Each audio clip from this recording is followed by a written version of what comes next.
नमस्कार विद्यार्थी मित्रांनो, आज आपण आपल्या इयत्ता 12वीच्या मराठीच्या पाठ्यपुस्तकातील भाग 3 मधील कथा साहित्य प्रकार परिचय हे प्रकरण अभ्यासणार आहोत. प्रथम आपण कथा या शब्दाचा अर्थ समजावून घेऊया. कथा म्हणजे गोष्ट, कहाणी किंवा हकीकत, प्रसंग इत्यादी. गोष्ट सांगण्याची व ऐकण्याची आवड माणसाला पूर्वीपासूनच होती. कथ या धातूपासून कथा हा शब्द तयार झाला आहे. कथ म्हणजे कथन करणे, सांगणे किंवा वर्णन करणे होय. माणूस हा सामाजिक प्राणी आहे, त्यामुळे आपल्या कल्पना, भावना, आपले विचार, आपले अनुभव इतरांना सांगावेत व इतरांनी आपले ऐकून घ्यावे अशी त्याला तीव्र इच्छा असते. त्यातूनच कथा या वाङ्मय प्रकाराचा जन्म झाला. कथेची थोडक्यात प्रस्तावना आपण समजावून घेऊया. कथेत घटना किंवा प्रसंग असतात, पात्रे असतात. घटना प्रसंग असल्याने स्थळ, काळ, वेळ या बाबी असणारच. या सगळ्यांना व्यवस्थित गुंफण्यासाठी कथानक असते. कथेमध्ये या सर्व बाबी आवश्यक असतात. कथेतील पात्रांचे एकमेकांशी बरे वाईट संबंधही असतात. त्यातूनच ताणतणाव, संघर्ष, गुंतागुंत कथेत येणारच. या सर्वांचा उत्कर्ष बिंदूही असतो कथेमध्ये. प्रारंभी एखादी शिकवण देण्यासाठी किंवा बोध देण्यासाठी कथालेखन केले गेले. नंतर मनोरंजन करण्यासाठी किंवा एखादा विचार, भावना, चित्ताकर्षक घटना वाचकांपर्यंत पोहोचवण्यासाठी फार कथा लिहिल्या जाऊ लागल्या. थोडक्यात आपण कथेची पूर्वपीठिका समजावून घेऊया. 1806 साली छापलेले बालबोध मुक्तावली हे मराठीतील गोष्टीचे पहिले पुस्तक होय. त्यानंतर पंचतंत्र 1815 साली लिहिलं गेलं. हितोपदेश हे 1815 सालीच लिहिलं गेलं. सिंहासन बत्तीशी 1824 साली, तर ईसाप नीतिकथा 1828 साली लिहिल्या गेल्या. वेताळ पंचविशी अशी अनेक पुस्तके मराठीमध्ये प्रसिद्ध झालेली आहेत. मराठी ज्ञानप्रसारक या 1850 साली सुरू झालेल्या नियतकालिकातून अनेक लहान लहान गोष्टी प्रसिद्ध झालेल्या आहेत. नंतर ग्रामीण कथा, दलित कथा आणि नवनवीन प्रवाह कथेमध्ये निर्माण झालेले आहेत. स्वातंत्र्यानंतर शिक्षणाचा प्रसार झाला. विविध जाती धर्माचे लोक शिक्षणामध्ये कक्षेत आले. स्त्रियांमध्ये शिक्षणाचे प्रमाण वाढले. या सगळ्या समाज घटकातून कथालेखन निर्माण झाले. त्यामुळे जीवनाचे विविधांगी दर्शन कथा मराठीमध्ये लिहिल्या जाऊ लागल्या. 1890 श्रेष्ठ कादंबरीकार ह.ना. आपटे यांनी करमणूक या साप्ताहिकाची सुरुवात केली. या साप्ताहिकातून त्यांनी दैनंदिन जीवनाशी संबंधित साध्या व हृदयस्पर्शी कथा प्रकाशित केल्या. अशा प्रकारे कथेची पूर्वपीठिका म्हणजे पूर्वपरंपरा किंवा पूर्व इतिहास आपण समजावून घेतलेला आहे. यानंतर कथेचे एकूण 7 घटक आपण समजावून घेणार आहोत. सगळ्यात पहिला घटक कथाबीज, की ज्यामध्ये घटनांची मालिका असते. कथेमध्ये मूळ घटना लिहिल्या जातात. या मूळ घटनेलाच आपण कथाबीज असं म्हणूया. कथेचा दुसरा घटक आहे कथानक, की कथेमध्ये ज्या अनेक घटना असतात, या कथेच्या भावाशयासहित पात्रांच्या कृतीतून निर्माण होणाऱ्या घटनांच्या मालिकेलाच कथानक असं म्हणूया. तिसरा घटक आहे पात्रचित्रण. पात्र म्हणजे कथानकातील शब्दरूप व्यक्तीच होय.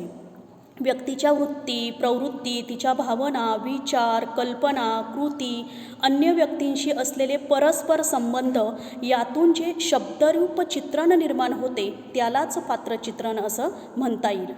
चौथा घटक आहे वातावरण निर्मिती.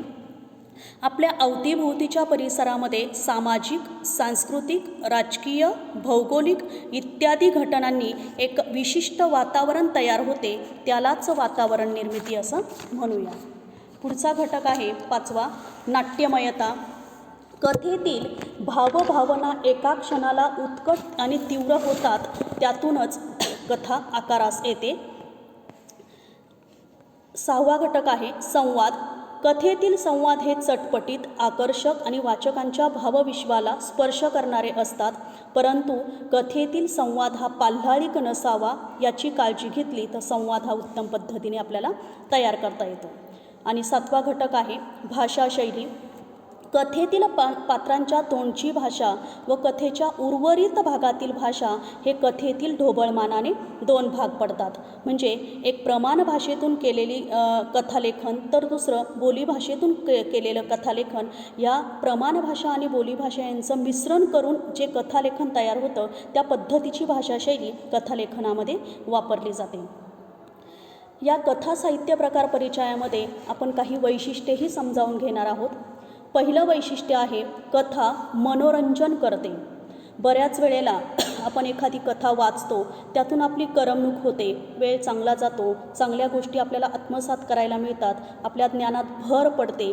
अशा पद्धतीने कथा वाचताना आपण कथेतील पात्रांच्या जणू काही जगात प्रवेश करतो. म्हणूनच मराठी कथा विलक्षण मनोरंजन असते. उदाहरणार्थ टी व्हीवर वगैरे खूप नंतर उदयास आली कथा, परंतु त्या अगोदर आपण पाठ्यपुस्तकामध्ये आपण ज्या कथा वाचलेल्या आहेत त्यातून आपल्याला कथेतून मनोरंजन नक्कीच करायला मिळालं. दुसरा घटक आहे कथेमुळे सुसंस्कार होतात.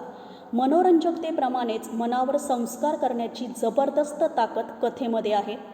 यातूनच बरेचसे मूल्यविचार आपल्याला आत्मसात करायला मिळतात. उदाहरणार्थ सत्य, समता, मानवता, न्याय, बंधुभाव, औदार्य अशा प्रकारच्या मूल्यांचा संस्कार कथेमुळे आपल्यावर होतो. म्हणूनच कथा ही सुसंस्कार करणारी असते. हे दुसरं वैशिष्ट्य समजावून घेता येईल.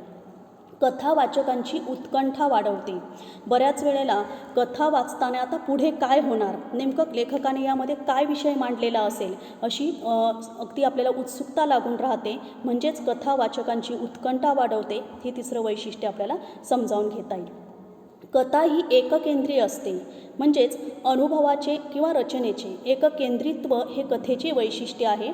कादंबरीप्रमाणे बहुकेंद्री कथा नसते. कथा ही आकाराने छोटी असते, म्हणजे लघु असते, ती पसरट नसते. अशा पद्धतीने छोटी लिहिलेली जी असते ती कथा म्हणूया. पाचवं वैशिष्ट्य कथा भूतकाळात लिहिली जाते. कथेची जी शब्दांची मांडणी आहे ती भूतकाळात लिहिलेली असते. उदाहरणार्थ एक चिमणी होती, एक होते गाव, एक दानशूर माणूस राहायचा, अशा पद्धतीने वाक्यरचना कथेमध्ये केलेली असते. सहावं वैशिष्ट्य आहे कथेच्या माध्यमातून जीवनाचा वेध घेतला जातो. कथा ही मानवी जीवनाचा थेटपणे वेध घेते आणि ती जीवनस्पर्शी असते. राजा राणी असो किंवा टॅक्सी ड्रायव्हर, नर्स असो किंवा गावातला लोकसेवक असे विषय घेऊन कथा लिहिली जाते आणि यामध्ये घटनांचा आणि भावभावनांचा वैचारिक उलथापालथींचा अगदी वेध घेण्याची ताकद त्यामध्ये असते. आणि सातवं वैशिष्ट्य आहे श्रवणीयतेमुळे कथेचे सादरीकरण आपल्याला करता येते. सादरीकरण करणे ही खरं तर फार मोठी कला आहे. कथन करणे किंवा सादर करणे, कथामाला असेल, बालमेळावे असतील, बालसाहित्य संमेलने असतील, यामध्ये आवर्जून कथा सांगितल्या जातात. नाटक, कथा, कादंबऱ्या, लेखसंग्रह यांचे कथन फारसे शक्यतो होत नाही. मात्र कथाकथन मात्र घरोघरी शाळांमध्ये आपल्याला ऐकायला मिळतात. यानंतर कथेचं सादरीकरण आपल्याला समजावून घ्यायचं आहे. कथेचं सादरीकरण ही फार मोठी कला जरी असली तरी प्रयत्नाने ती कला साध्य होऊ शकते.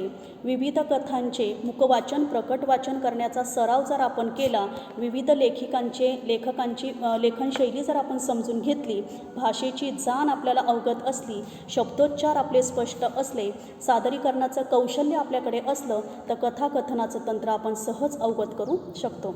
या सादरीकरणाचे दोन प्रकार पडतात. एक अभिवाचन आणि दुसरं कथाकथन. अभिवाचन म्हणजे नेमकं काय, तर अभिवाचनामुळे कथा श्रोत्यांपर्यंत योग्य प्रकारे पोहोचण्यास मदत होते. कथेचे अभिवाचन एकाच वेळी जर अनेकांकडून केले गेले तर आवाजाचा एकसुरीपणा टाळतो आणि संवादातील चढ उतारपणा किंवा चटपटीतपणा, शब्दफेक यातील विविधतेचा आनंद श्रोत्यांना मिळतो. दुसरा प्रकार आहे कथाकथन. कथाकथन करणाऱ्या व्यक्तीला भाषेच्या ज्ञानाबरोबरच वाचिक अभिनयाचीही जोड त्या ठिकाणी द्यावी लागते. त्यामुळे कथाकथन उठवदार होते आणि कथाकथन करणाऱ्याला शब्दांच्या माध्यमातून पात्रांना जिवंत करायचे असते. त्यामुळे कथाकथन करणाऱ्या व्यक्तीला कथा सादर करायची असल्याने कोणताही लिखित मजकूर हातात नसतो. आणि या कथा साहित्य प्रकार परिचयाचा आपण थोडक्यात समारोप करणार आहोत. मौखिक परंपरेतून सुरू झालेला कथेचा प्रवाह आजही सक्षमपणे खळाळत राहिलेला आहे. छपाईचे तंत्रज्ञान निर्माण होण्यापूर्वी कथा मौखिक रीतीने एकमेकांना सांगितली जात होती. आजची कथाकथनाची पद्धत आजही टिकून आहे. निबंध, लेख, वैचारिक वाङ्मय, कादंबरी हे प्रकार कथनाद्वारे वाचकांपर्यंत पोहोचवणे कठीण असले तरी कथा मात्र अजूनही कथन पद्धतीने वाचकांपर्यंत आपल्याला सहज पोहोचवता येते. अशा प्रकारे भाषा सौंदर्य, आशय सौंदर्य, अभिव्यक्ती विशेष, सादरीकरण, मनोरंजन आणि बोध या विशेषांमुळे कथा आजही लोकप्रिय झालेली आहे. अशा प्रकारे आपण कथा साहित्य प्रकार परिचय हे प्रकरण इथे संपवलेलं आहे. धन्यवाद.